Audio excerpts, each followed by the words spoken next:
For those of the people that don't know, can you please describe day game? What it means? Day game is basically just cold approaching women out and about, and I mean, I include day game. Day game is anything that's, whether it's a cafe, bar, not bar. That's not. I wouldn't call that day game. It's during the daytime generally, but I mean, it's like cold approach. I mean, I'm gonna have to explain cold approach as well. It's approaching a girl generally while sober. It doesn't revolve around nightlife. It doesn't revolve around getting drinks and all that kind of thing, like in the club. It's day game is cold approaching chicks out and about on the street. Anywhere you see them, really. Anywhere you see a hot chick, a girl that you're attracted to, Mm. going about your daily business, and when you approach them, that is called day game. Approach them with the intent of getting their number and flirting with them, and having a conversation with them. That's all it is. How were you able to learn how to speak game in another language? Well, the thing was, I mean, I didn't really even spit that much game in English. I mean, my night game was all right. It was regular level.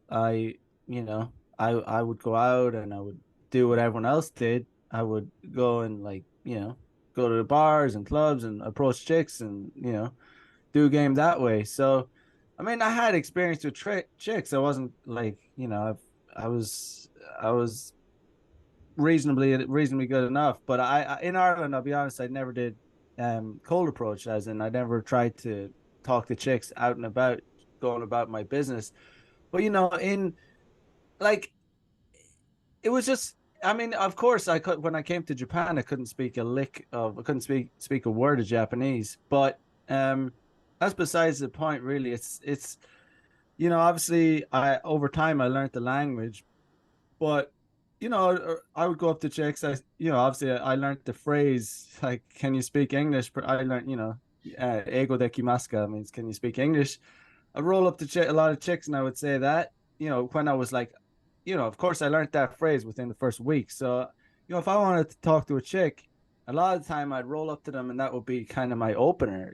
Because I couldn't really communicate in Japanese.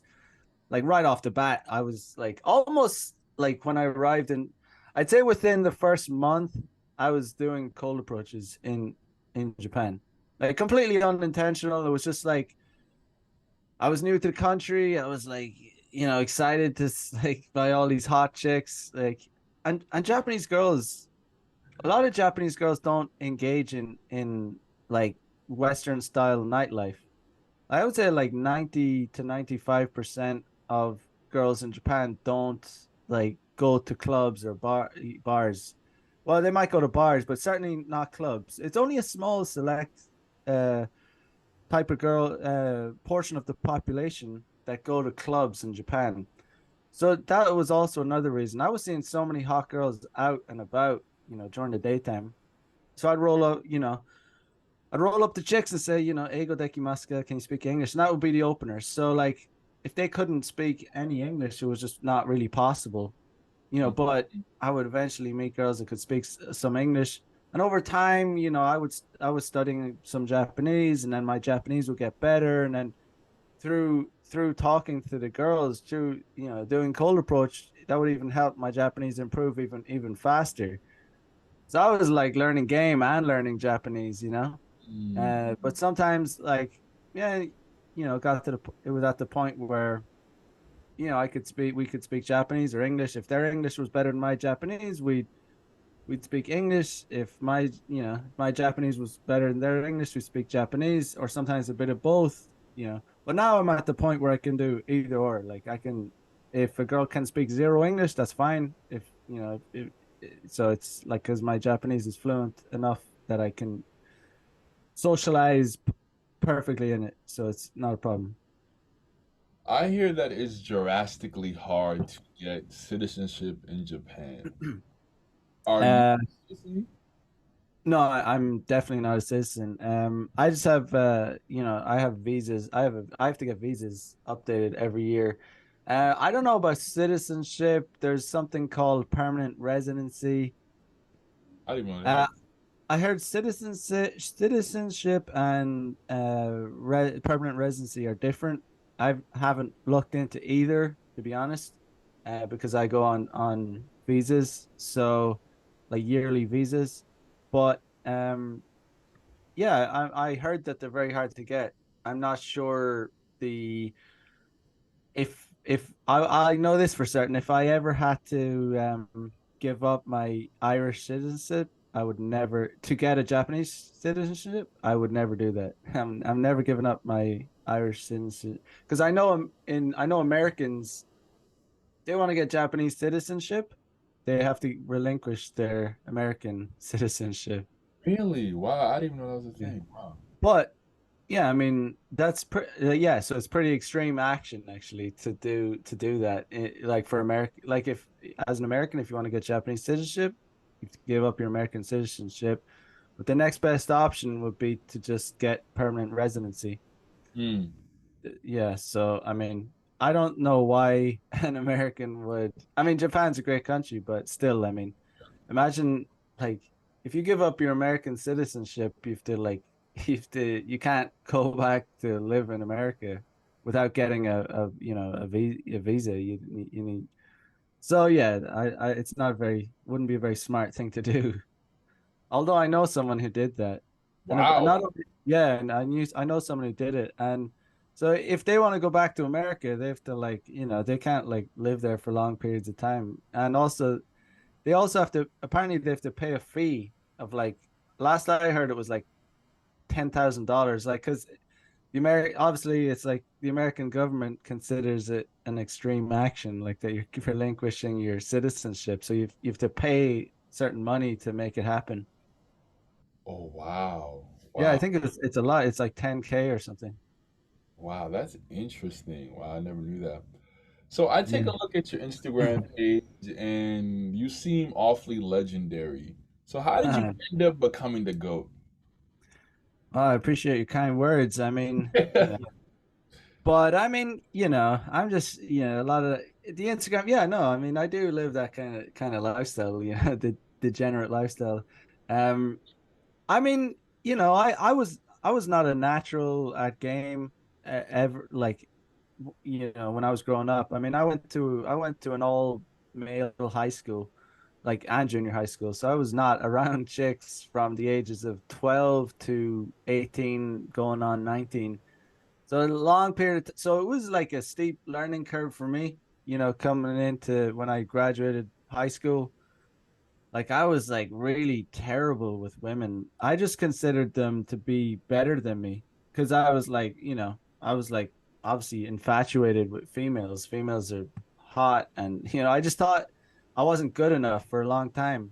I thought they're just out of my league, and But I slowly learned it wasn't something that happened overnight.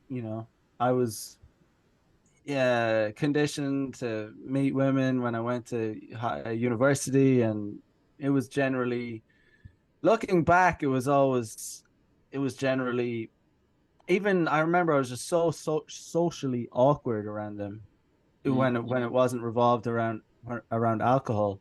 I would like that's why I would like get blasted drunk, and that was how I started talking to them. But looking back, it's hard to like now I have when I cold approach chicks, there's absolutely zero anxiety, zero nerves, there's nothing. But I remember back to, when I was in university, if I met a girl that I thought was hot in, during the daytime and just tried to chop it up and have a, talk with her, that I would be nervous. Like it would actually like it would be like a hard thing to do. So I've just it's just about developing social skills, it just takes time and you get better at it. Like it's not rocket science. It's really straightforward. It's just you put yourself in front of women. The more times you put yourself in front of women, the better you get at speaking to them and socializing with them and understanding how to flirt with them. um I'm probably better at flirting with women than I am just like having a regular conversation, but obviously I can do both at this point. But you know.